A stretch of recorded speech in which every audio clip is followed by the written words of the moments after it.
Channel possible classes में कैसे हैं दोस्तों।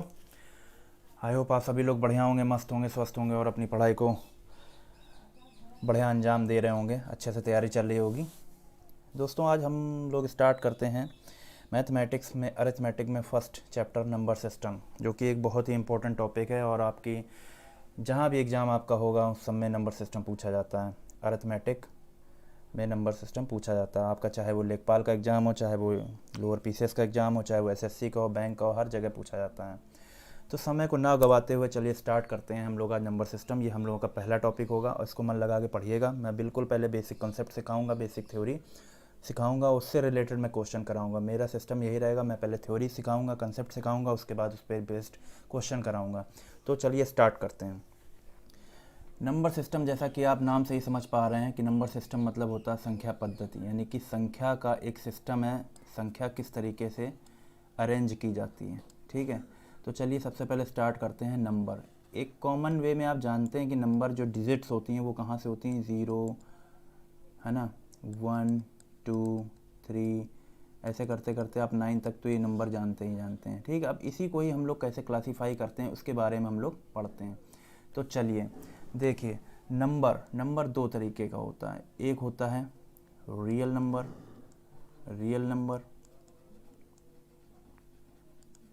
मैं हिंदी में भी बताता जाऊंगा, जिसको कहते हैं वास्तविक संख्याएं। क्या कहते हैं? वास्तविक संख्याएं। ठीक है, वास्तविक संख्याएं कहते हैं रियल नंबर। ठीक है, और दूसरा होता है imaginary number.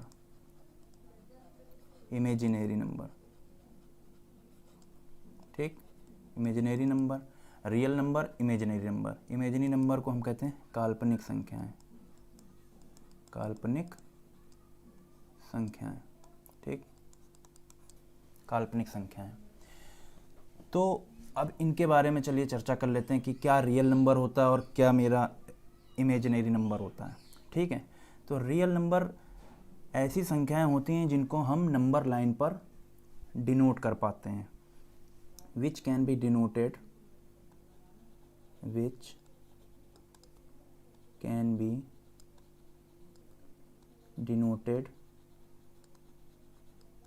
or represented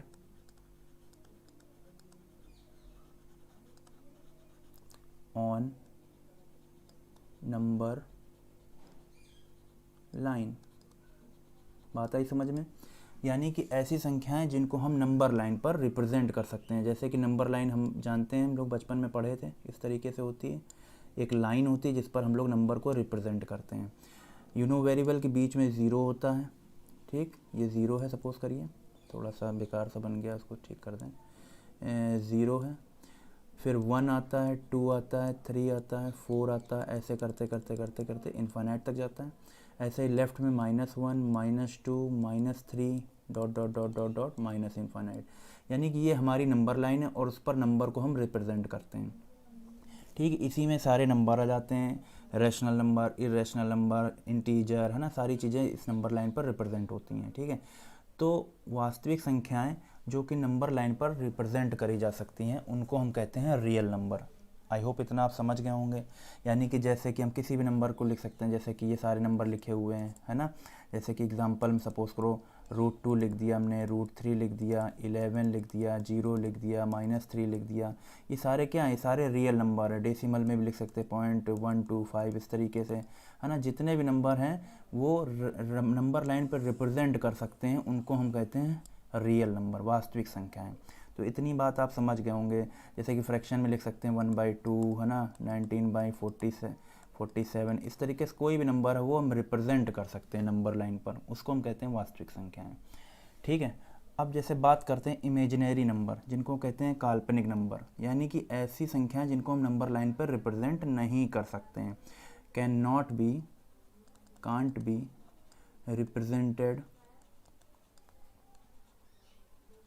represented on number line, यानी कि ऐसी संख्याएं जिनको हम नंबर लाइन पर रिप्रेजेंट नहीं कर पाते हैं। ठीक है, जैसे कि -√3, -√7, सपोज करो √5 हो गया, ठीक है। यानी कि स्क्वायर रूट के अंदर माइनस वैल्यू आ जाती है, ठीक है। माइनस वैल्यू आ जाती है तो उसको हम कहते हैं इमेजिनरी नंबर, हम लोग रिप्रेजेंट नहीं कर सकते हैं जहाँ पर, यानी कि इसको हम एक तरीके से लिख सकते हैं √3 इंटू माइनस √1, ठीक है। इस तरीके से हम इसको लिख सकते हैं। और माइनस √1 जो होता है, इसकी वैल्यू जो होती है माइनस √1, इसको हम कहते हैं आई स्क्वायर।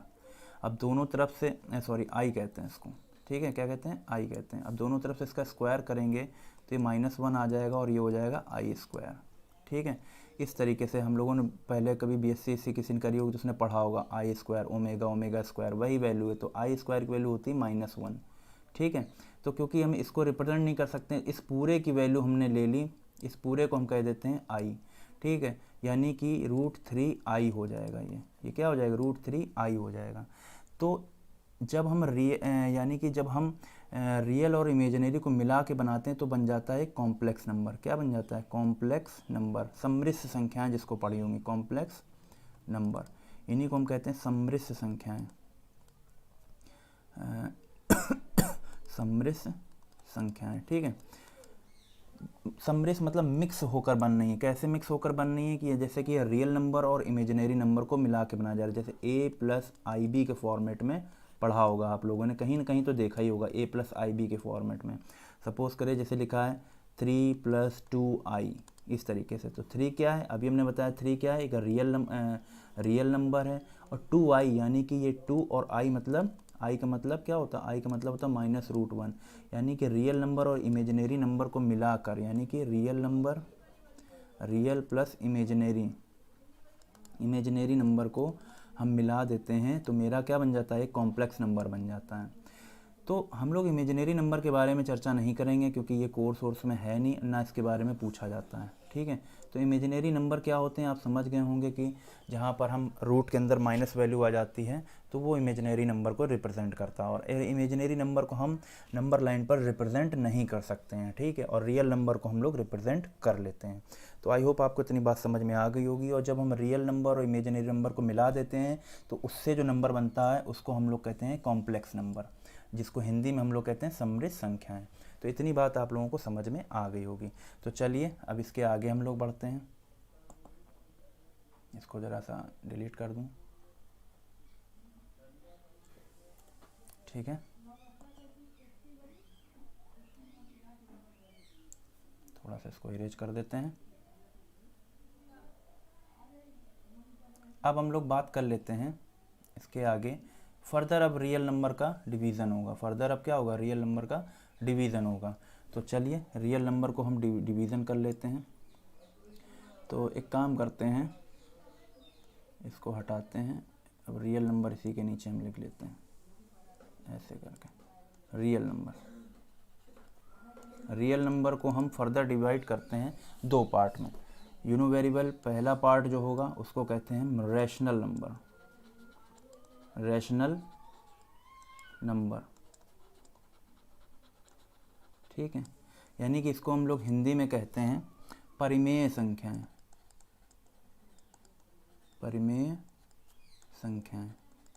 ठीक है। इतनी बात समझ में आई। और दूसरा पार्ट इसका होता है जिसको हम लोग कहते हैं इर्रेशनल नंबर। क्या कहते हैं? Irrational number. एकदम बेसिक से पढ़ा रहा हूँ, एक एक चीज़ कुछ भी नहीं छूटेगा, सारा कॉन्सेप्ट क्लियर हो जाएगा आपका। इर्रेशनल नंबर जिसको हम लोग कहते हैं हिंदी में अपरिमेय संख्याएं। राइटिंग पे ध्यान ना दीजिएगा, बस कॉन्सेप्ट पकड़िएगा, ठीक है। कोई लिखते नहीं बनता है टैब पर, ठीक है। तो इर्रेशनल नंबर मतलब कि अपरिमेय संख्याएं, रैशनल नंबर मतलब परिमेय संख्याएं। अब परिमेय संख्या क्या होती हैं? तो चलिए स्टार्ट करते हैं हम लोग रैशनल नंबर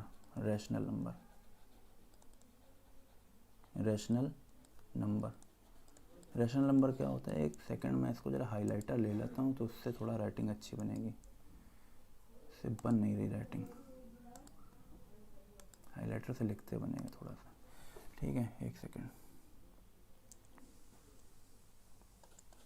ये देखिए राइटिंग अच्छी आ रही। रैशनल नंबर क्या होते हैं? ऐसे नंबर जिनको हम P/Q फॉर्मेट में लिख सकते हैं, जहाँ पर दोनों P और Q यानी कि आपका जो अंश और हर दोनों हैं, दोनों हमारे इंटीजर फॉर्म में होना चाहिए और Q ≠ 0 होना चाहिए, यानी कि a number which can B written in the form of P upon Q and Q not equal to 0, where P and Q both are integers.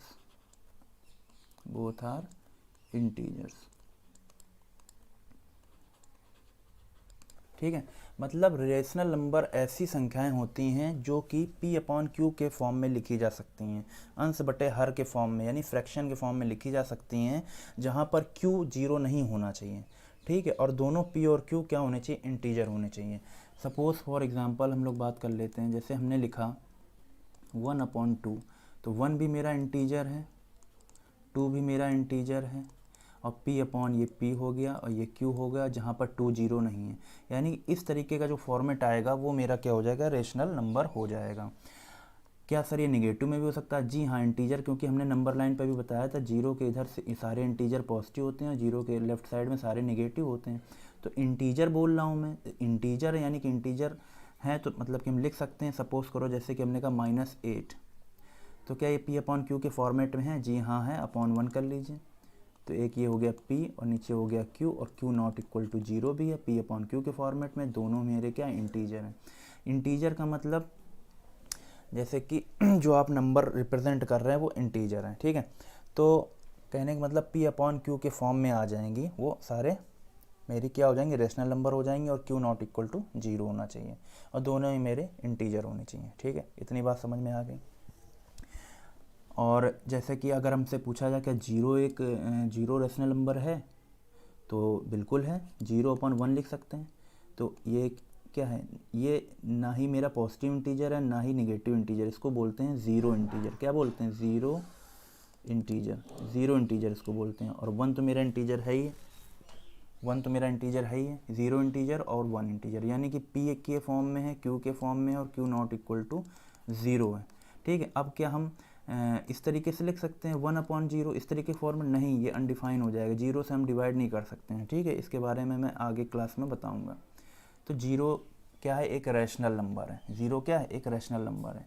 ठीक है, सारे इंटीजर वो सब क्या है, रैशनल नंबर हैं। ठीक है, 22/7 जो कि आप लोग पाई का मान समझते हैं, है ना, जानते हैं 22/7, जबकि पाई एक इरेशनल नंबर है, पाई एक इरेशनल नंबर है। 22/7 यानी कि ये एक इंटीजर है, यू नो वेरी वेल, 7 भी एक इंटीजर है, P अपॉन Q के फॉर्मेट में है, P अपॉन Q के फॉर्मेट है, where Q not equal to 0, Q 0 नहीं। तो 22/7 यानी कि 22/7 मेरा एक रैशनल नंबर है, रैशनल नंबर है, जबकि पाई जो है इरेशनल नंबर है। ये याद रखिएगा, पाई एक इरेशनल नंबर है, उसकी वैल्यू होती है, हम लोगों ने एज्यूम करी है 22/7, ये एक रैशनल नंबर है, जबकि पाई एक इरेशनल नंबर है। इसके बारे में अभी हम लोग यहाँ चर्चा करेंगे।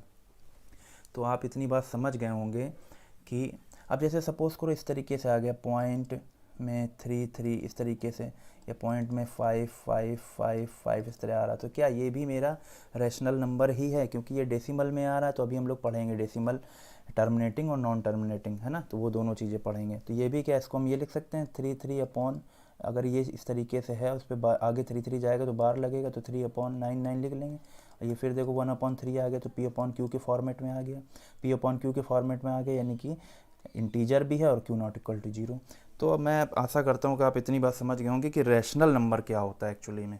ठीक है, which can be written in the form of P upon Q where Q not equal to 0 and P and Q both are integer.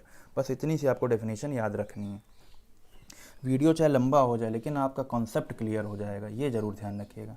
अब हम लोग बात कर लेते हैं, चलिए, इरेशनल नंबर पे। ठीक है, थोड़ा सा इसको मैं रफ कर देता हूँ।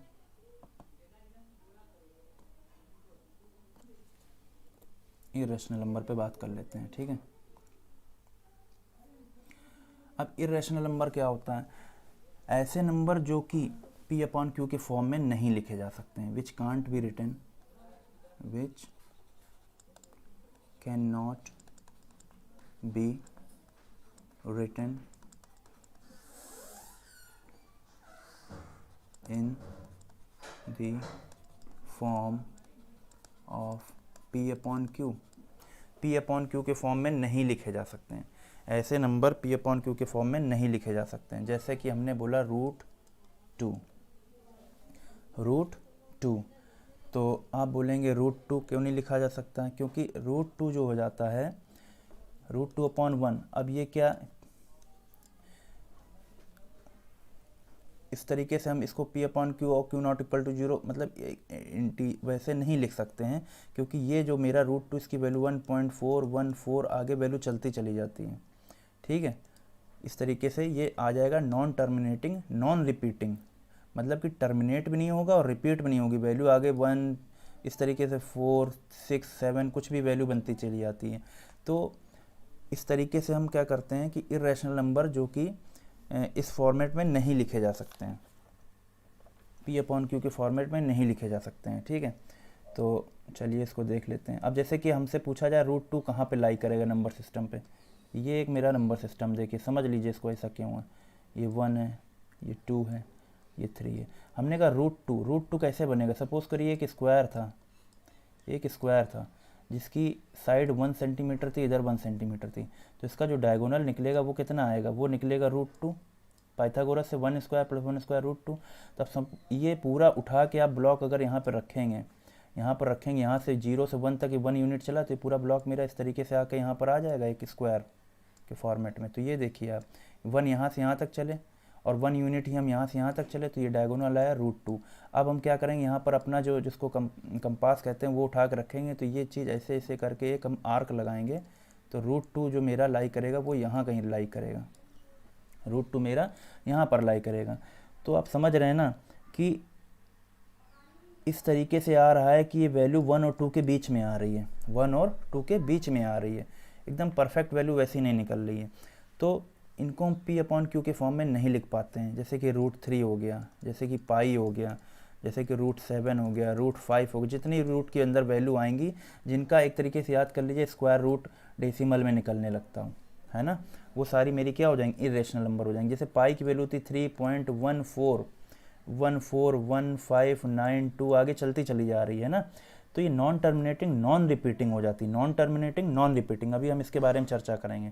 तो ऐसे नंबर जिनको हम पी अपॉन क्यू के फॉर्म में नहीं लिख पाते हैं, दोनों ही पी और क्यू क्या होंगे? इंटीजर ही होंगे, इसमें भी पी और क्यू दोनों ही इंटीजर होंगे और क्यू नॉट इक्वल टू 0 होगा, बट हम पी अपॉन क्यू के फॉर्म में लिख ही नहीं सकते हैं, है ना। रूट थ्री अपॉन 1 है, लेकिन इसकी वैल्यू मेरी कुछ और आएगी, 1.732 इस तरीके से चलेगी, है ना। देख रहे हैं ये 1 और 2 के बीच में लाई कर रहा है, ये कहाँ रूट 3 आएगा? रूट 3 कैसे बनेगा?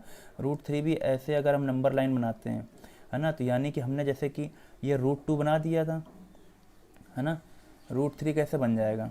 रूट 3 बन जाएगा जैसे कि रूट 2 और 1 का बना दें, तो रूट 2 हम सपोज करो रूट 2 मेरा ये बना और 1 यूनिट हम इसके ऊपर एक स्क्वायर बना दें, ऐसे 1 यूनिट इस तरीके से, ठीक है। अब एक स्क्वायर इस तरह बन गया, तो अब इस पर पाइथागोरस लगाएंगे, ये इसका डायगोनल बनेगा, तो रूट 2 का स्क्वायर 2 और 1 का स्क्वायर 1, तो ये जो डायगोनल आ रहा है ये वाला, ये आएगा रूट 3।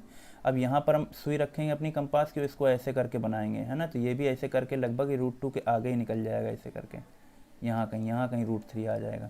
तो रूट 3 की वैल्यू कितनी होती है? 1.732। तो आप समझ गए होंगे मैं क्या समझाना चाह रहा हूँ, कि जो मतलब पी अपॉन क्यू के फॉर्मेट में नहीं लिखे जा सकते हैं वो मेरे सारे इर्रेशनल नंबर होते हैं, ठीक है, वो सारे मेरे क्या होंगे? इर्रेशनल नंबर हो जाएंगे। तो चलिए देख लेते हैं एक बार, जैसे रूट 3 मैं आपको ड्रॉ करके दिखा देता हूँ नंबर लाइन पे कैसे ड्रॉ करा जाएगा रूट 3। सपोज़ करिए ये आपने रूट 2 बनाया था, 0 है, ये 1 है और ये 2 है, तो रूट 2 मेरा कहाँ आया था? रूट 2 हमने एक इसके ऊपर स्क्वायर बनाया था, एक ऐसे करके एक स्क्वायर ये हमने बनाया था इस तरीके से 1 यूनिट का, ये 1 ये चला था, 1 ये चला था, तो ये इसका डायगोनल हो गया, तो ये आ गया रूट 2। तो यहाँ से अगर हम जब ऐसे करके आर्क मारेंगे इस तरीके से, इसको सेंटर मानेंगे, इसको सेंटर मान के एक आर्क लगाएंगे, तो वो मेरा यहाँ पे कहीं रूट 2 आएगा। अब रूट 3 हमें बनाना है ना, रूट 3 हमें बनाना है, ये रूट 2 हो जाएगा, सॉरी, ठीक है। और रूट 3 बनाना है, तो रूट 3 मतलब इसके ऊपर भी हम एक 1 यूनिट ऐसे स्क्वायर बनाएंगे इस तरीके से, ऐसे करके, है ना, यहाँ पे इस तरीके से, तो ये इसका एक डायगोनल निकलेगा, ये वाला, तो ये वैल्यू जो होगी ये रूट 3 निकलेगी, क्योंकि ये रूट 2 है, ये रूट 2 है और ये 1 है, तो ये डायगोनल हो जाएगा पाइथागोरस से √3। तो यहाँ से इसे आर्क लगाएंगे, इसको सेंटर मान के 0 को, यहाँ से एक ऐसे आर्क लगाएंगे तो √3 मेरा यहाँ कहीं पे आएगा, इस जगह पे, ये √3 यहाँ पे लाई करेगा। ठीक है, तो नंबर सिस्टम पे अगर आपसे कोई पूछता है कि √3 को कैसे डिफाइन करें, मतलब नंबर लाइन पे कैसे रिप्रेजेंट करेंगे, तो इस तरीके से बनाया जाता है। तो आई होप आपको इतनी बात समझ में आएगी। कोई कह दे √5 कैसे बनेगा, तो भी इसी तरीके से बनेगा। ये आपके सोचने के ऊपर डिपेंड करता है आप किस तरीके से बना रहे हैं। ठीक है, तो इतनी बात आपको समझ में आ गई होगी कि क्या रैशनल नंबर है, क्या इरेशनल नंबर है।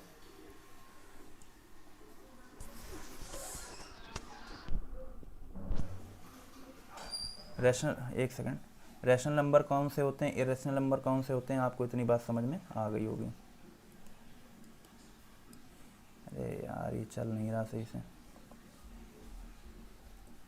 ठीक है, अब हम लोग बात कर लेते हैं, जैसे कि पाई तो आप समझ ही गए होंगे कि पाई क्या है। पाई एक इरेशनल नंबर, आपसे पूछा जाए, कई बार क्वेश्चन पूछा गया कि पाई क्या है और 3.14 क्या है।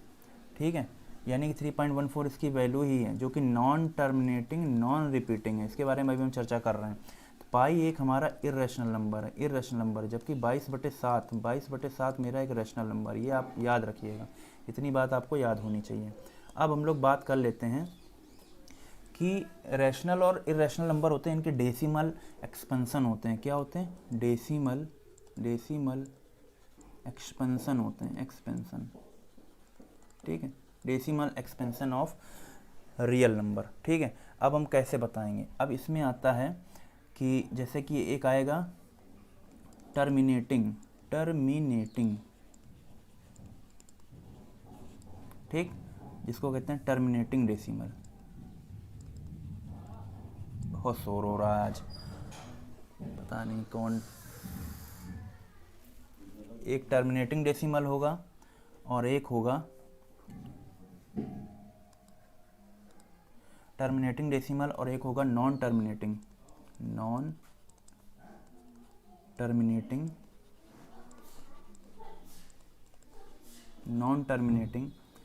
रिकरिंग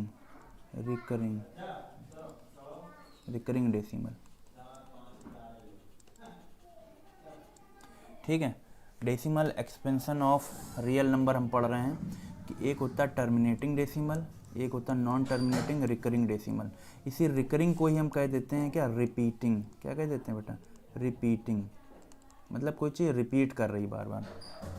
चलिए इसको समझ लेते हैं कि टर्मिनेटिंग डेसिमल और नॉन टर्मिनेटिंग रिकरिंग डेसिमल या रिपीटिंग डेसिमल, इन दोनों को ही हम कंबाइंड रूप में कहते हैं।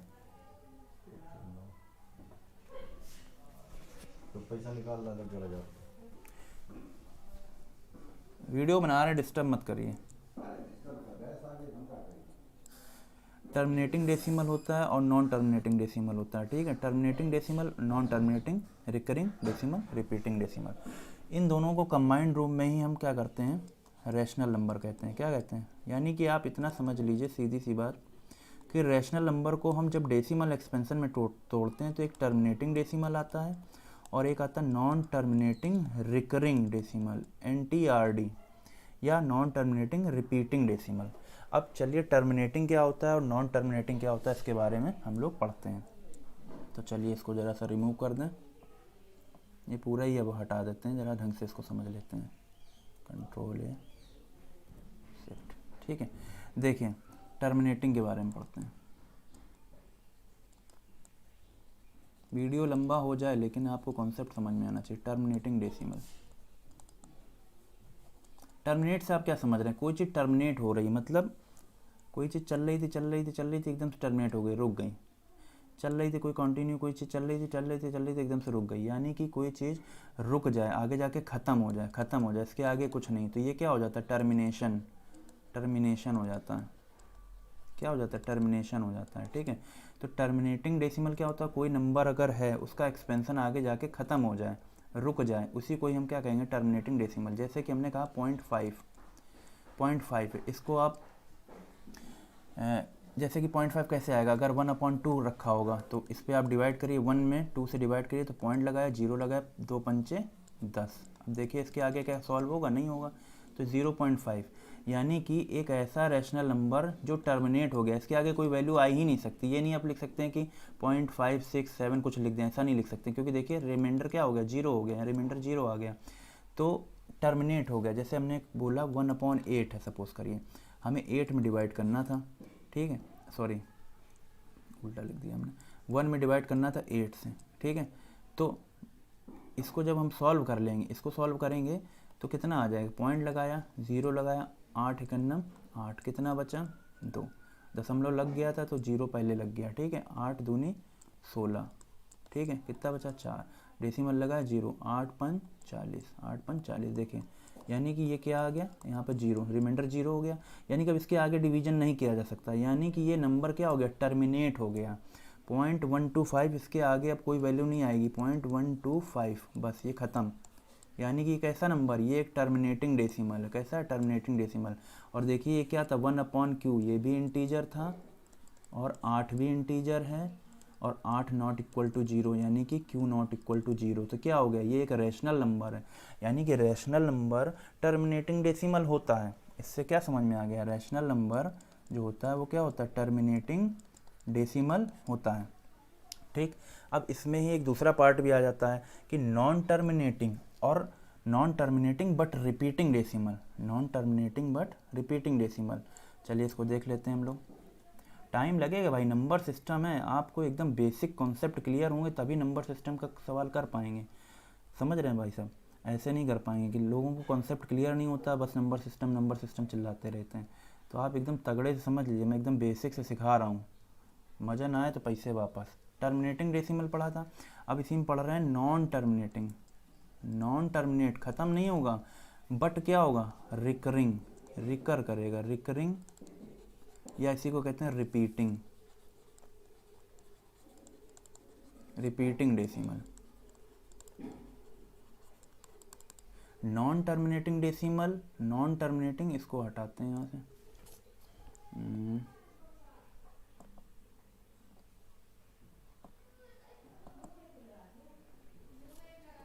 Non terminating, non repeating, sorry repeating, non terminating, recurring, recurring मतलब रिपीटिंग, ठीक है, नॉन टर्मिनेटिंग, रिकरिंग या रिपीटिंग डेसिमल। यानी कि कोई नंबर रिपीट हो रहा होगा, बार बार रिपीट हो रहा हो, जैसे कि 1/3 को आप सॉल्व करिए तो 0.33333 ऐसे चलता चला जाएगा, तो ये ख़त्म ही नहीं हो रहा है, क्या नहीं हो रहा, नॉन टर्मिनेट, नॉन टर्मिनेट मतलब ख़त्म नहीं हो रहा है, ठीक है, बट रिपीट करता चला जा रहा है, 3333333 रिपीट कर रहा है, यानी रिकरिंग कर रहा है, बार बार वही नंबर आ रहा है, तो इसको ही कहते हैं non terminating but repeating decimal, ठीक है। अब इसको ही सॉल्व करने के लिए हम लोग क्या करते हैं, तो इसी को ही हम लोग सॉल्व करने के लिए इसको कह देते हैं, इसके ऊपर एक बार लगा देते हैं, 0.33 बार। इसी को ही फिर हम कैसे लिखेंगे, 33/9, इसको भी हम लोग पढ़ाएंगे, यानी कि अब इसको सॉल्व करेंगे तो 1/3 आ जाएगा, देखिए यही हमने सॉल्व किया था। तो इतनी बात समझ में आ गई।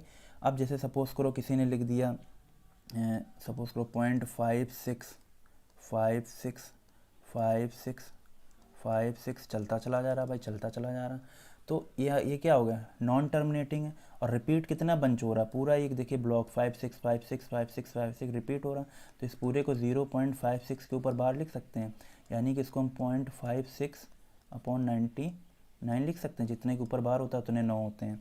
तो ये देखिए ये क्या हो जाता है, नॉन टर्मिनेटिंग रिपीटिंग डेसिमल या रिकरिंग डेसिमल, ठीक।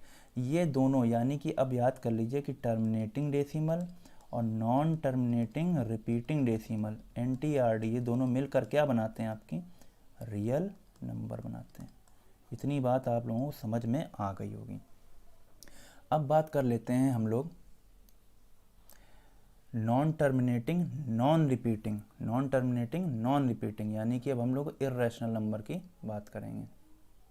किसकी बात करेंगे, इर्रेशनल नंबर की बात करेंगे। एकदम मैं बेसिक से समझा रहा हूँ, टाइम लग सकता है क्योंकि भाई थ्योरी है, थ्योरी सिखाने में टाइम लगेगा, क्वेश्चन तो चट से आदमी करा देता है, ठीक। अब हम लोग बात करते हैं non repeating non terminating, sorry उल्टा लिख गया, non terminating non repeating, non terminating non terminating, non repeating. ठीक, यानी कि NTNR, इसे शॉर्ट में याद रखिएगा, NTNR, non terminating non repeating. यानी कि जैसे कि हमने बोल दिया √3 बोल दिया, हमने √2 बोल दिया, हमने पाई बोल दिया, तो ये सारी वैल्यू जैसे 1.732 ऐसे चलता चला जाएगा, मतलब कि नंबर रिपीट भी नहीं करेगा। अब ये नहीं कि 2 2 2 2 आ जाए, ऐसा नहीं होगा, मतलब कि कोई गैप के बाद आ सकता है। सपोज़ करो कि 7 5 6 फिर कहीं 2 आ जाए, तो ये इसको रिपीटिंग नहीं बोलेंगे, कंटिन्यूसली रिपीट नहीं हो रहा है। ठीक है, तो चलता भी चला जा रहा है यानी कि टर्मिनेट नहीं हो रहा, तो इसका मतलब ये नॉन टर्मिनेटिंग हो गया। और नॉन रिपीटिंग यानी कि रिपीट भी नहीं हो रहा, जैसे कि इसकी वैल्यू थी 1.414, है ना, फिर कुछ आगे 6 7 5 2 6, फिर ऐसे नंबर चलता चला जा रहा, यानी कि टर्मिनेट नहीं हो रहा, ख़त्म नहीं हो रहा, और रिपीट भी नहीं कर रहा नंबर। अब ये ना कहना कि यहाँ 4 है तो यहाँ पे 4 आ गया, भैया कुछ बीच में नंबर 1 आ गया, रिपीट का मतलब 4 4 4 4 कंटिन्यूसली रिपीट, इस तरीके से ऐसा नहीं हो रहा। पाई की वैल्यू भी 3.14 होती है ना। अब आगे कुछ भी वैल्यू ऐसे चलती चली जाएगी, ख़त्म नहीं होगी, पता नहीं कहाँ तक चली जा रही। तो नॉन टर्मिनेटिंग नॉन रिपीटिंग, ये जो नंबर होते हैं इनको ही हम कहते हैं इर्रेशनल नंबर, इर्रेशनल नंबर। ठीक, तो आई होप इतनी बात तो आपको समझ में आ गई होगी। चलिए अब इसका मैं एक बार रिवीजन ब्रीफ दे देता हूँ कि मैंने क्या पढ़ाया आपको। ठीक है, हल्का सा ब्रीफ दे देता हूँ मैं, एक बार इसको थोड़ा सा वो कर लूँ।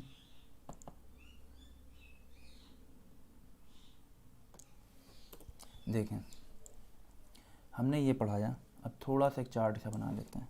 हमने पढ़ाया नंबर, नंबर में हमने पढ़ाया रियल नंबर और इमेजिनरी नंबर। इमेजिनरी नंबर हमने बता दिए कि रूट माइनस के अंदर जो आ जाते हैं इमेजिनरी हो जाते हैं, इतना बताने की ज़रूरत नहीं है। रियल नंबर में आ जाते हैं रैशनल और इर्रेशनल। रैशनल जो P/Q के फॉर्मेट में होते हैं और ये P/Q के फॉर्मेट में नहीं होते हैं। रैशनल को हम फर्दर कहते हैं रैशनल को हम फर्दर कहते हैं टर्मिनेटिंग डेसिमल और non terminating recurring decimal, NTRD। ठीक, नॉन टर्मिनेटिंग रिकरिंग मतलब रिपीटिंग डेसिमल, और इर्रेशनल को क्या कहते हैं, नॉन टर्मिनेटिंग नॉन रिपीटिंग। इतना हमने आपको बताया। ठीक, नॉन टर्मिनेटिंग नॉन रिपीटिंग। तो आई होप इतनी बात आपको समझ में आ गई होगी। चलिए अब आगे स्टार्ट करते हैं हम लोग। अब हम लोग पढ़ते हैं इंटीजर्स क्या होते हैं, है ना। इंटीजर्स, जैसे कि ये नंबर लाइन थी, है ना, 1 2 3 ऐसे डॉट डॉट डॉट इन्फिनाइट तक चले जाएंगे, और इधर चले जाएंगे -1 -2 -3, इस तरीके से नंबर लाइन में dot dot dot minus infinite तक चले जा रहे हैं। तो इधर जीरो के जो आप इधर जा रहे हैं लेफ्ट साइड में, इसको कहते हैं नेगेटिव इंटीजर। क्या कहते हैं, नेगेटिव इंटीजर, नेगेटिव इंटीजर। और जो जीरो के राइट साइड में आएंगे इसको हम कहते हैं पॉजिटिव इंटीजर,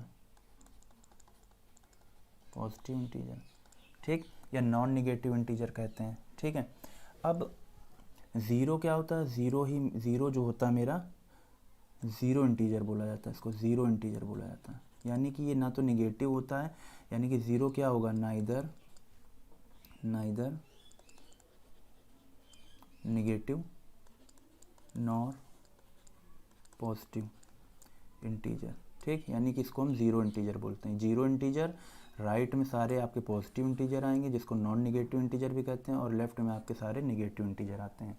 जितने भी इंटीजर होते हैं वो सारे क्या होते हैं, रैशनल नंबर होते हैं। जितने भी इंटीजर होते हैं, ऑल इंटीजर्स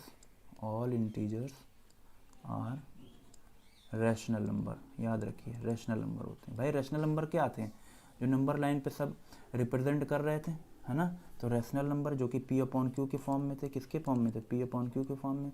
किसी ने कहा कि हमें 8 -8 बताओ, तो ये क्या नेगेटिव इंटीजर है, तो क्या P/Q के फॉर्मेट में नहीं है, ये भी इंटीजर है, ये भी इंटीजर है। और Q/1 यानी कि 1 है, Q1 है, 0 नहीं, Q≠0, तो क्या हो गया, रैशनल नंबर हो गया। अब इसी में ही फर्दर डिवीज़न होता है कि नेचुरल नंबर क्या होते हैं और नेचुरल नंबर क्या होते हैं, नेचुरल नंबर क्या होते हैं और होल नंबर क्या होते हैं, ये सारी बात हम लोग कर लेते हैं। यानी कि जब हम 1 से स्टार्ट करते हैं, 1 2 3 4 डॉट डॉट डॉट डॉट ऐसे करते चले जाते हैं इनफाइनाइट तक, तो इनको हम कहते हैं नेचुरल नंबर। क्या कहते हैं, नेचुरल नंबर, ठीक। और जब हम इसी में ही ज़ीरो को भी काउंट कर लेते हैं, यानी कि अब ज़ीरो से ले लें, 0 1 2 3 4 dot dot dot dot dot infinite, तो इनको हम कहते हैं होल नंबर। क्या कहते हैं? Whole number. अब इसको हम हिंदी में बता देते हैं, नेचुरल मतलब प्राकृतिक संख्याएं, प्राकृतिक संख्याएं, और होल नंबर मतलब पूर्ण संख्याएं, पूर्ण संख्याएं। 0 से लेके इनफाइनाइट तक वो होल नंबर हो गई, और 1 से लेके अगर इनफाइनाइट तक जा रही तो वो नेचुरल नंबर होते हैं, ठीक है। अब जैसे कि अब हम लोग बात कर लेते हैं इसी के आगे, कुछ इंटीजर होते हैं जो हम इवन और ऑड के बारे में बात कर लेते हैं। इंटीजर्स, इवन और ऑड के बारे में बात कर लेते हैं कि इवन क्या होते हैं और ऑड क्या होते हैं। ये तो आप बचपन से पढ़ते जा रहे हैं। Which are divisible by 2, which are divisible by 2, यानी कि ऐसी संख्याएं जो 2 से कट जाती हैं, यानी कि जो 2k के फॉर्म में होती हैं, यानी कि 2 के मल्टीपल में आ जाती हैं, वो सारी इवन नंबर हो जाती हैं। जैसे कि हमने बोला 4 2 18 6, 18 को 2 × 9 लिख सकते हैं, तो ये देखिए क्या हो गया कि इवन नंबर 2k के फॉर्म में आ गया है ना। -6 -8, इस तरीके से सारे इवन नंबर हैं, ठीक है, ठीक है। अब odd number, which are not divisible by 2, यानी कि नॉट डिविजिबल बाई 2, जो 2 से नहीं कटती हैं, यानी कि जो 2k + -1 के फॉर्म में होती हैं, ठीक है, 2k + -1 के फॉर्म में होती है, जैसे कि -5 -3 7 11, ये सारे क्या हो गए? ऑड नंबर हो गए जो 2 से नहीं कटते हैं, ठीक है। चलिए अब हम लोग बात कर लेते हैं कि ये तो हमने इंटीजर के अंदर जो फर्दर डिवीज़न किया कि इवन ऑड हो सकता है।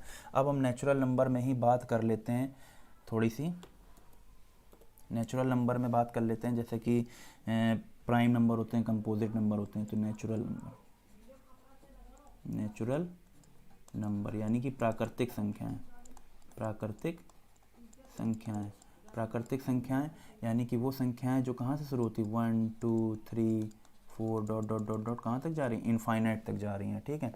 अब इनमें फर्दर डिवीज़न होता है। पहला होता है मेरा प्राइम नंबर, प्राइम नंबर यानी कि इसको कहते हैं अभाज्य संख्याएं, अभाज्य, अभाज्य संख्याएं। दूसरा होता है मेरा कंपोजिट नंबर, कंपोजिट नंबर यानी कि भाज्य संख्याएं, भाज्य संख्याएं, ठीक है। अभाज्य संख्या यानी कि प्राइम नंबर, कंपोजिट नंबर यानी कि भाज्य संख्याएं, ठीक है। तो चलिए हम लोग शुरुआत करते हैं प्राइम नंबर। पहले हम लोग पढ़ते हैं प्राइम नंबर। प्राइम नंबर यानी कि अभाज्य संख्याएं, अभाज्य संख्याएं। तो अभाज्य संख्याएं क्या होती हैं? ऐसी संख्या जिनके केवल 2 फैक्टर होते हैं। Number having only 2 factors, 2 factors यानी 2 फैक्टर होने का मतलब यानी कि एक वो नंबर खुद इटसेल्फ होता है और एक 1 होता है। जैसे कि हमने बोला 2 मेरा स्मॉलेस्ट प्राइम नंबर है, स्मॉलेस्ट प्राइम नंबर है। 2 क्या स्मॉलेस्ट प्राइम नंबर है। ये एक बार एसएससी सीजीएल में 2015 में पूछा गया था क्वेश्चन, 2015 पूछा गया था, सबसे छोटी अभाज्य संख्या क्या है, तो वो 2 होती है, ठीक है। 2 स्मॉलेस्ट प्राइम नंबर है। अब देखिए 2 का एक फैक्ट मतलब कि एक तो 2 हो गया जो 2 खुद से कटेगा, और एक 2 हो गया जो 1 से कटेगा। इसके अलावा इसका कोई भी फैक्टर नहीं होगा। तो प्राइम नंबर ऐसी संख्याएं होती हैं जैसे कि 3 यानी कि 3 1 से और 3 3 से, 5 1 से और 5 5 से, हमने कहा 7 1 से और 7 7 से। इसके अलावा और कोई भी फैक्टर इसका नहीं होगा। तो 3 5 7 ये क्या हो गए? Only pair of consecutive odd prime number. क्या हो गए? 3 5 7 हमारे क्या निकला है? 3 5 और 7, नोट करके लिख लीजिएगा, नोट। 3 5 7 क्या है? Only pair of consecutive odd prime number, consecutive odd prime number. Consecutive मतलब क्रमागत, ऑड मतलब विषम, प्राइम मतलब अभाज्य। ठीक, तो ऐसा पेयर जो क्रमागत विषम अभाज्य संख्या पूछी जाएंगी तो 3, 5, 7 इस तरीके से। ठीक है, तो प्राइम नंबर ऐसी संख्याएं होती हैं जो जिनके केवल दो ही फैक्टर होते हैं, एक 1 होता है और एक वो नंबर खुद होता है। ठीक है, जैसे कि अब समझ लेते हैं कि कुछ फैक्ट हैं जो हम लोगों को पता होने चाहिए। जैसे कि बात करते हैं 1 से लेके 50 तक की संख्याओं के बीच में कितने प्राइम नंबर होते हैं, 50 से 100 के बीच में कितने प्राइम नंबर होते हैं। ठीक है, और 1 से फिर टोटल 100 तक के बीच में कितने प्राइम नंबर होते हैं, 1 से 200 के बीच में कितने प्राइम नंबर होते हैं, है ना, 1 से लेके 1000 के बीच में कितने प्राइम नंबर होते हैं। ये डेटा हम लोग को पता होना चाहिए।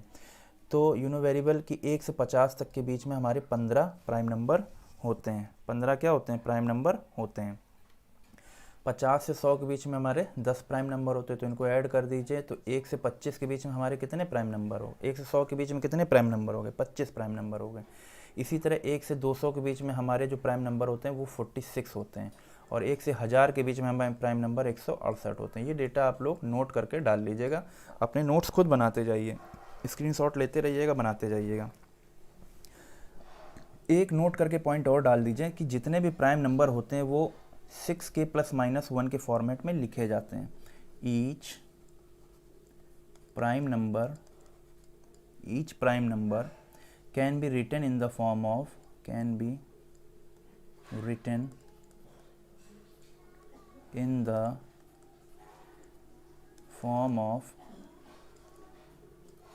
6k ± 1। 6k ± 1 के फॉर्म में लिखे जा सकते हैं। जैसे कि हमने बोला 13 को हम क्या लिख सकते हैं, 6 × 2 12 + 1, 13 के फॉर्म में लिखे जा सकते हैं। लेकिन जो नंबर 6 के प्लस फॉर्म में लिखा गया कोई ज़रूरी नहीं है कि वो प्राइम नंबर हो। जैसे कि 25 को हम क्या लिख सकते हैं, 6 चौको 24 + 1। तो देखिए 25 क्या प्राइम नंबर है, नहीं, 25 एक प्राइम नंबर नहीं है। 25 1 से भी कटता है, 5 से भी कटता है और 25 से भी कटता है। तो प्राइम नंबर के हमने केवल 2 फैक्टर बोले थे, यहाँ तो तीसरा फैक्टर भी आ गया। तो 25 प्राइम नंबर नहीं है, जबकि 13 एक प्राइम नंबर है। यानी कि ऐसे नंबर जो 6k ± 1 के फॉर्म में लिखे जाते हैं वो प्राइम नंबर होते हैं। अब कोई ज़रूरी नहीं है कि जो 6k + 1 के फॉर्म में लिखा गया है या ±1 के फॉर्म में लिखा गया है वो प्राइम नंबर हो। इसका उल्टा कन्वर्स मैं बोल रहा हूँ, जैसे कि फॉर एग्जाम्पल 25। ठीक है, चलिए इतनी बात आपको समझ में आ गई होगी कि प्राइम नंबर क्या होता है। अब हम लोग बात करते हैं कंपोजिट नंबर की। ठीक है, थोड़ा सा इसको मैं इरेज कर देता हूँ।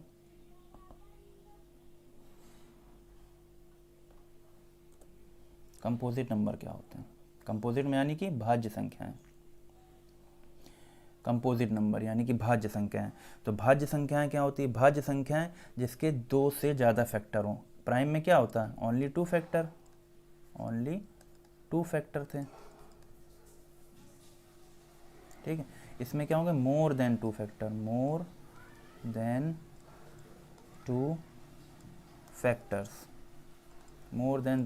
यानी कि 2 से ज़्यादा फैक्टर हो जाएंगे, वो हमारे कंपोजिट नंबर हो जाएंगे। जैसे कि हमने बोला 4, हमने बोला 9, हमने बोला 5, ये सब क्या हो गए, मेरे कंपोजिट नंबर, भाज्य संख्या होंगे। 4 का फैक्टर 1 भी होगा, 4 का फैक्टर 2 भी होगा, 4 खुद एक फैक्टर होगा, 9 1 होगा, 3 होगा, 9 होगा। 5 में 5 कहाँ हो गया, 5 तो मेरा वो हो जाएगा, प्राइम नंबर हो जाएगा, सॉरी, क्षमा चाहता हूँ, लिख गया धोखे से। जैसे कि हमने बोला 25, हमने बोल दिया जैसे कि हमने बोल दिया और भी नंबर ले सकते हैं। जैसे कि हमने बोल दिया 27 में 1 हो गया, 3 हो गया, 9 हो गया, 27 हो गया। तो ये सारे क्या हो गए, 25 में 1 हो गया, 5 हो गया, 25 खुद एक फैक्टर हो गया। 36 बोल दिया, 36 में 1 हो गया। 36 के तो बहुत फैक्टर हो जाएंगे। 36 के कौन कौन से हो जाएंगे, 1 से कटता है, 2 से भी कटता है, 3 से भी कटता है, 4 से भी कटता है, 6 से भी कटता है ना, 9 से भी कटता है। ठीक है, अब ऐसे बढ़ते चले जाएंगे, 12 से भी कटता है, और किससे कटेगा, 18 से भी कटेगा, और उसके किससे कटेगा, उसके बाद फिर 36 से कटेगा। यानी इतने सारे इसके फैक्टर हो गए, है ना।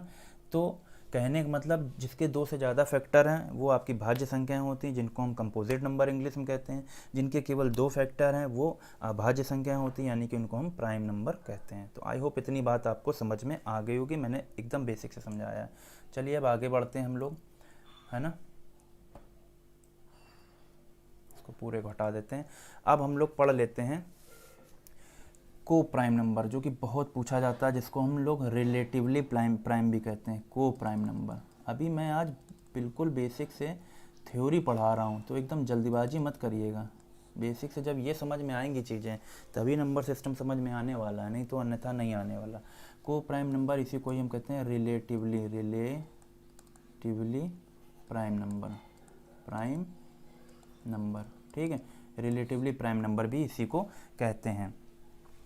यानी कि को प्राइम जैसे कि कहने का मतलब ऐसा नंबर जिसका HCF 1 होता हो। यानी कि सिंपल सी बात, HCF तो आप अभी नहीं समझ रहे होंगे, या जिसने पढ़ा होगा समझ रहा होगा, हाईएस्ट कॉमन फैक्टर। यानी कि अब जब हम आगे पढ़ाएंगे HCF तब इसके बारे में चर्चा करेंगे। लेकिन को प्राइम क्या होता है, सीधा सा हिंदी में समझ लीजिए, जिसमें कुछ भी कॉमन हो, नथिंग कॉमन, 2 नंबर ऐसे जिनमें नथिंग कॉमन, कुछ भी कॉमन ना हो, नथिंग कॉमन, कुछ भी कॉमन ना हो। जैसे फॉर एग्जांपल हमने कह दिया 2,3, तो देखिए क्या 2 और 3 में कुछ कॉमन है ना। यानी कि कुछ कॉमन नहीं, तो यानी कि इसका HCF क्या होगा, HCF हो गया 1। तो ये क्या हो गया, ये आपका हो गया एक रिलेटिवली प्राइम, यानी कि को प्राइम नंबर कह दिया इसको हमने, ठीक है। सह अभाज्य संख्या, जिसको हिंदी में क्या कहते हैं, सह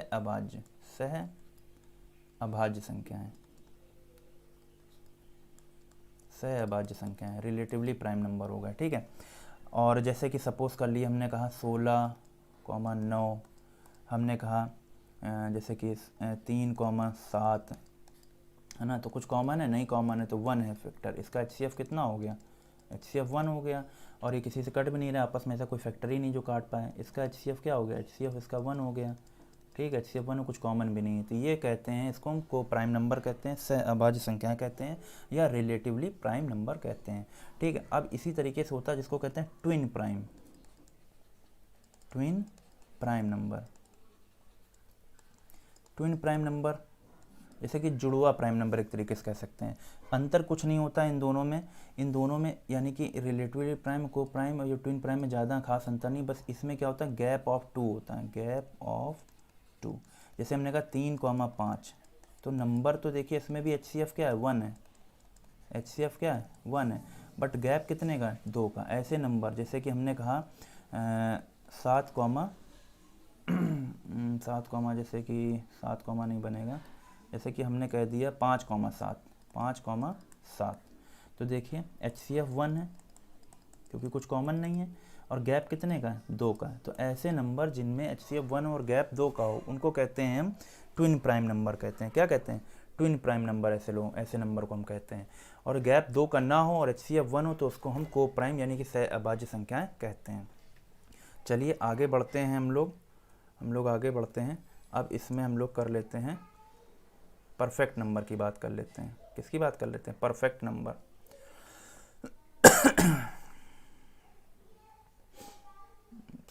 थोड़ा सा डिलीट कर दें, चलिए पेन से ही कर देते हैं। अब हम लोग बात कर लेते हैं परफेक्ट नंबर की। थोड़ा वीडियो लंबा हो जाएगा, कोई बात नहीं, लेकिन आपके कॉन्सेप्ट सारे क्लियर हो जाएंगे। बात कर लेते हैं परफेक्ट नंबर।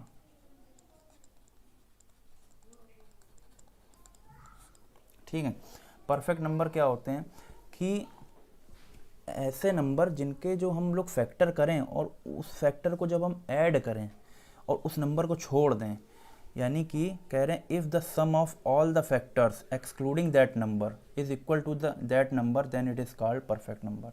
जैसे कि हमने कहा 6, सिंपल लैंग्वेज में इसके फैक्टर क्या होंगे, 1 होगा, 2 होगा, 3 होगा और 6 होगा। यानी कि इस नंबर को छोड़ दें, बाकी जो इसके फैक्टर इनको हम जोड़ें तो इसका सम क्या आना चाहिए, 6 आना चाहिए। तो देखिए 1 + 2 + 3 6 आ रहा, तो 6 एक क्या है, परफेक्ट नंबर है, परफेक्ट नंबर। क्वेश्चन पूछा जा सकता है, दे देगा 2, 4, 6 और नन ऑफ दिस, कह देगा ये A ऑप्शन है, ये B ऑप्शन है, ये C ऑप्शन है, ये D ऑप्शन, कह देगा इनमें से परफेक्ट नंबर क्या है। तो इसका देखिए 1 होगा 2 होगा फैक्टर, इसका फैक्टर 1 होगा 2 होगा 4 होगा, इसका फैक्टर 1 होगा 2 होगा 3 होगा 6 होगा। तो परफेक्ट नंबर अगर आपको पता है कि इसको छोड़ दिया जाएगा, जो मतलब खुद नंबर वो उसको छोड़ दिया जाए, बाकी का सम करने पर वो खुद ही नंबर 6 आ जाए, जैसे कि 1 + 2 + 3 तो 6 आ गया, यानी कि ये परफेक्ट नंबर है। 2 क्या है? 2 एक मेरा स्मॉलेस्ट प्राइम नंबर है। क्या? स्मॉलेस्ट प्राइम नंबर है, ठीक है। 4 क्या है? 4 मेरा एक composite number, smallest composite number है, ठीक है। तो आई होप आपको इतनी बात समझ में आ गई होगी। जैसे परफेक्ट नंबर होता है 28, 28 के फैक्टर क्या होंगे? 1 होगा 2 होगा, किससे कटेगा? 4 से कटेगा, 4 के बाद 7 से कटेगा, 7 के बाद किससे कटेगा? अब ये 14 से कटेगा, 14 के बाद किससे कटेगा? खुद 28 से कटेगा।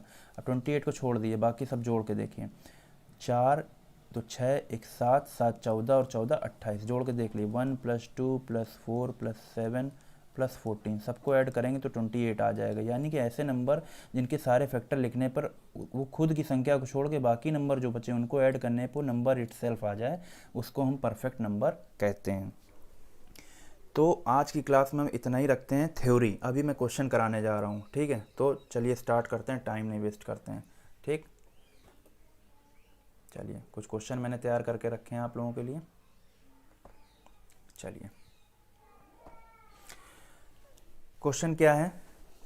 क्वेश्चन कह रहा है कि वन इज, कुछ कह रहा है which one of the following is not correct, correct नहीं है। 1 is neither prime number nor composite number. तो हमने बताया था 1 क्या है? प्राइम है या कंपोजिट है? तो 1 क्या है? 1 देखा था हमने, प्राइम में पढ़ाया था नहीं? प्राइम नंबर स्मॉलेस्ट नंबर 2 से शुरू हो रहा था, स्मॉलेस्ट कंपोजिट नंबर 4 से शुरू हो रहा था। तो 1 तो ना तो प्राइम हुआ और ना ही कंपोजिट हुआ। तो ये बात तो सही कह रहा है, ये बात तो सही कह रहा है। हमसे पूछा गया विच इज़ नॉट करेक्ट, है ना। तो 1 नाइदर प्राइम है ना ही कंपोजिट है। 0 क्या था? हमने बताया था 0 क्या है? 0 एक ज़ीरो इंटीजर होता है। क्या होता है? ज़ीरो इंटीजर होता है। ये ना तो पॉजिटिव इंटीजर है और ना ही ये निगेटिव इंटीजर है, बताया था हमने। तो 0 is neither positive nor negative integer, ये भी बात सही हो गई। फिर लास्ट ऑप्शन देखिए, √2 इज़ इरेशनल नंबर। हमने पढ़ाया था √2 क्या होता है? √2, रूट वाले जितने भी आ जाएं जिनका हम रूट नहीं निकाल सकते हैं, ये सब क्या हैं? ये मेरे सारे इरेशनल नंबर हैं, हमने पढ़ाया था। तो बचा क्या? Third option. तो थर्ड ऑप्शन क्या है? If P × Q is even, P × Q is even then P and Q are always even, ये कह रहा है। तो चलिए देख लेते हैं, इसको थोड़ा सा इरेज कर दें।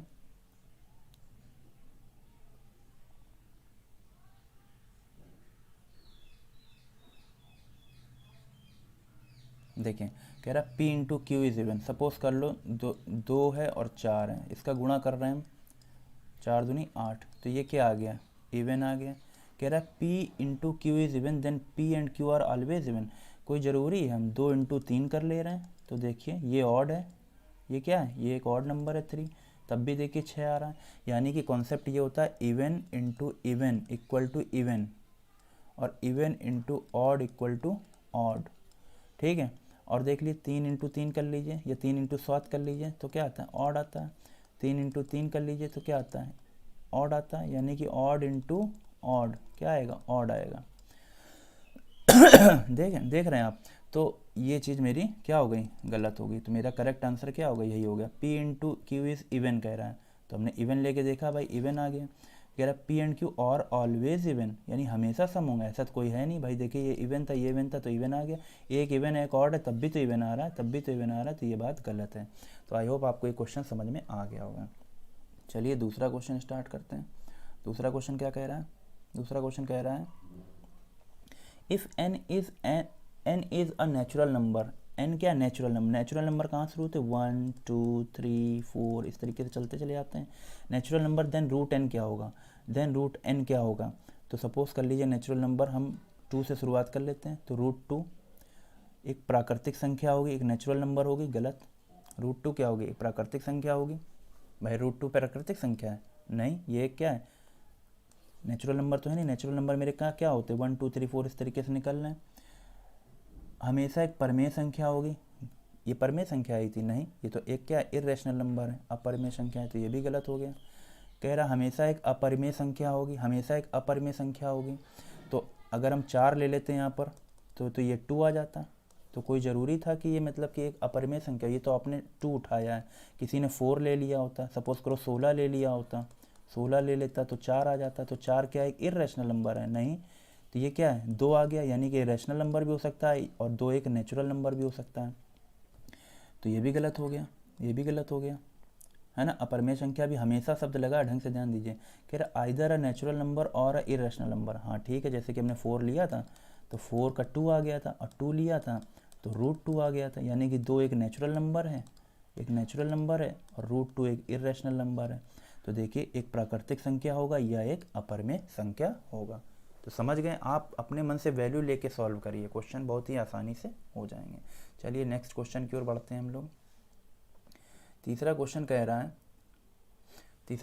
रहा है which one of the following is correct. निम्नलिखित में से कौन सा सही है? Decimal expansion of a rational number is terminating. देखिए हमने बताया था रैशनल नंबर जो होता है इसके 2 पार्ट होते हैं, एक होता है टर्मिनेटिंग डेसिमल और एक बताया था terminating decimal repeating, non terminating repeating decimal. ये दोनों बात होंगी तब वो रैशनल नंबर होगा। ठीक, टर्मिनेटिंग डेसिमल भी होता है, नॉन टर्मिनेटिंग रिकरिंग या रिपीटिंग डेसिमल होता है। ठीक है, तो कह रहा है decimal expansion of a rational number is terminating. हाँ बात तो सही कह रहा है। फिर कह रहा है कौन सा सही पूछ रहा है, फिर decimal expansion of a rational number is non terminating but repeating decimal. केवल नॉन टर्मिनेटिंग नहीं, तो ये तो गलत हो गया। कह रहा है decimal expansion of an irrational number is terminating. Irrational number का टर्मिनेट होता है, बिल्कुल गलत है। इरेशनल नंबर होता है नॉन टर्मिनेटिंग नॉन रिपीटिंग, ये पूरा हमने बताया था, तो ये भी गलत हो गया। ठीक है, कह रहा है decimal expansion of an irrational number is non terminating and non repeating. ये देखिए आ गया non terminating and non repeating, ये पूरी बात आ गई थी। यानी कि कौन सा सही? यही सही, इसमें पूरी बात नहीं कह रहा था, तो ये भी गलत है। तो लास्ट ऑप्शन इसका सही है। ठीक है, आई होप आपको समझ में आ गया होगा। अगला क्वेश्चन हम लोग करते हैं, अगला क्वेश्चन क्या है? कह रहा है 110 तक की सभी विषम अभाज्य संख्याओं को एक गुणा किया जाता है, इस गुणनफल की इकाई अंक क्या होगा? अभी इकाई अंक, चलिए क्वेश्चन यहाँ पर मिल गया तो इकाई अंक हम आगे पढ़ाएंगे। तो 110 तक की सभी विषम अभाज्य संख्या, तो विषम अभाज्य संख्या कहाँ से शुरू होंगे? विषम अभाज्य, देखिए 1 2 हो गया, लेकिन ये सम अभाज्य हो गई ना। विषम अभाज्य 2 से तो होगी नहीं, तो 3 से शुरू होगी, 3 चलेगी इंटू 5 चलेगी इंटू 7 चलेगी, ऐसे चलती चली जाएगी, है ना। इंटू मान लो इस तरीके से चलती चली जा रही। तो कह रहा है विषम संख्या एक गुणा किया जाता है, आपस में गुणा कर रहे हैं, गुणनफल का इकाई अंक क्या होगा? तो ये आप याद रख लीजिए, 5 का मल्टीपल अगर किसी भी ऑड नंबर से हो रहा है, 5 का मल्टीपल किसी भी इवन नंबर से हो रहा है, ये दोनों चीज़ याद रखिए। इवन आएगा तो 0 आएगा लास्ट में और ऑड आएगा तो 5 आएगा लास्ट में, ये कॉन्सेप्ट आप लोग याद रखिएगा। ठीक, जैसे कि 5 इंटू हमने किया 6, तो ये इवन नंबर है तो 30 आ गया, यानी कि यूनिट डिजिट 0 आ रहा है।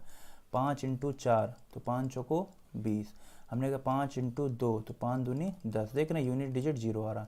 लेकिन अगर हमने कहा 5 इंटू 3 तो देखिए कितना आ रहा, 15, यानी unit digit 5। 5 into 7 5 7 35, unit digit 5। समझ गए? तो ये चीज़ हम समझाना चाह रहे हैं। तो कह रहा है 110 तक, अब ये 110 तक ऐसे चलता चला जाएगा जो भी, तो इसको हम 5 से मल्टीप्लाई कर रहे हैं, यानी कि बीच में 5 अगर आ गया कहीं पर भी, आपस में गुणा किया जा रहा है, तो यूनिट डिजिट जो भी होगा 5 ही आने वाला है। तो इसका आंसर क्या हो जाएगा? 5 हो जाएगा। अच्छा क्वेश्चन था, इसीलिए मैंने लिया था। चलिए अगला क्वेश्चन करते हैं हम लोग, समय को गंवाते नहीं हैं, जल्दी जल्दी करते हैं, वैसे भी लेक्चर बहुत बड़ा हो गया। अगला क्वेश्चन है एक्स के किस मान के लिए x+1 x+3 सभी अभाज्य संख्याएं हैं। What is the value of x for which x+1 x+3 all are prime number. तो इस तरह क्वेश्चन हम ऑप्शन से ही कर सकते हैं, जैसे कि 0 है, अगर हम 0 ले लेते हैं तो 0 हो गया, 1 हो गया, 3 हो गया। ठीक, तो क्या 0 सभी अभाज्य संख्याएं हैं? नहीं भाई, ये तो कुछ नहीं, ये अभाज्य है ही नहीं। स्टार्ट होती 3 से, तो ये तो गलती हो गया ऑप्शन। 2 से शुरू कर लेते हैं। ठीक है, 2 से अगर हम शुरू करते हैं तो देखिए क्या होता है। ऑप्शन रखिए 2, यहाँ 2 रखा है x की जगह, x+1 x+3। अगर हमने यहाँ 2 रखा तो 2 और 1 3 हो गया, 3 2 5 हो गया। सभी अभाज्य संख्याएं, हाँ 2 मेरी सबसे छोटी अभाज्य संख्या होती, 3 भी अभाज्य संख्या, 5 भी अभाज्य संख्या, तो मेरा आंसर ये हो जाएगा। अगला ऑप्शन चेक कर लेते हैं, फिर भी 1 कह रहा था, तो अगर हम यहाँ पर 1 रख देते हैं, यहाँ पर 1 रख देते 1, तो ये 2 आ जाता और ये 4 आ जाता। तो ये तो कुछ ऐसा बन नहीं रहा, सभी अभाज्य संख्या तो है नहीं, है ना। इसी प्रकार अगर 101 रख लेते तो भी नहीं आता, 101 रखने पर 101 हो जाता, 102 हो जाता, 104 हो जाता, तो वो भी मेरी सभी अभाज्य संख्याएं नहीं होती। तो देख रहे हैं ये बेसिक क्वेश्चन हैं जो आपको समझने हैं, इसी तरीके ये तभी कर पाएंगे जब आपके कॉन्सेप्ट क्लियर होंगे। प्राइम नंबर क्या होता है, कंपोजिट नंबर क्या होता है, रैशनल क्या होता है, इरेशनल क्या होता है, ये सारी चीज़ें जब पता होंगी तभी आप कर पाएंगे। चलिए एक क्वेश्चन और कर लेते हैं हम लोग।